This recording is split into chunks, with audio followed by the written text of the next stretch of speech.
There comes a time when even the best equipment reaches what is known as end of life. A fault may have developed that is uneconomic to repair, or perhaps the cabinet may have suffered some kind of physical damage that renders it useless. So what happens when it leaves the shop or the pub and begins its recycling journey? Or to put it another way, how does it get from this to this?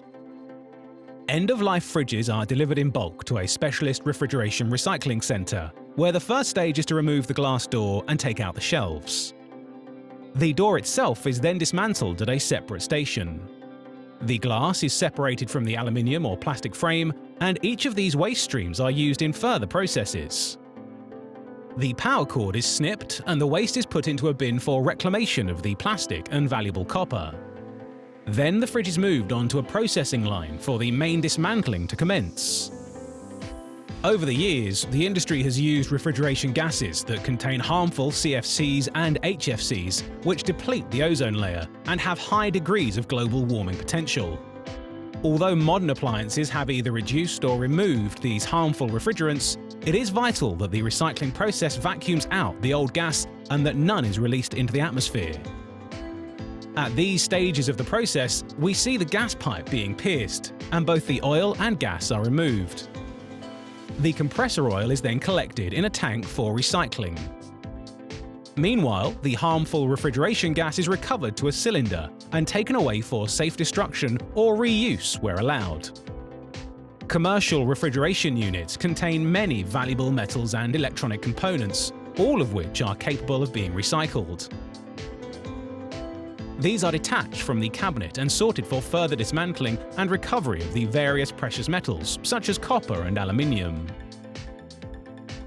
Some components are transferred onwards to companies who have further specialized processes to recover these materials. Following removal of the major components, the body of the cabinet needs to be processed. The body of the cabinet contains steel, copper and aluminium, as well as insulation foam and plastics, all of which need to be separated and recycled. First, the cabinet must be broken up into manageable chunks, which is done by powerful crushing teeth.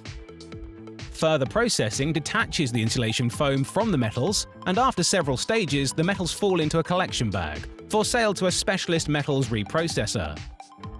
Next, the insulation foam must be separated from the plastics, and then after a further process, the waste plastic gets collected for recycling.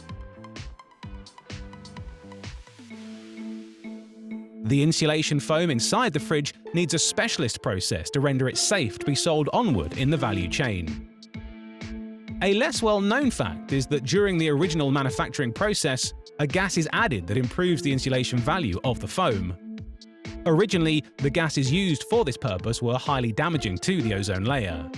These days, a more environmentally benign gas is used, known as cyclopentane, but in all cases the gas must be reclaimed. Under carefully controlled conditions, the gas is extracted from the foam, and all that remains is a powder. As a result of these processes, 100% of the cabinet is recycled or repurposed for the manufacture of other items, and any harmful elements are safely destroyed. Finally, the powder is collected in a waste bag to be sold for use in the manufacture of concrete in the building industry. Thank you for watching.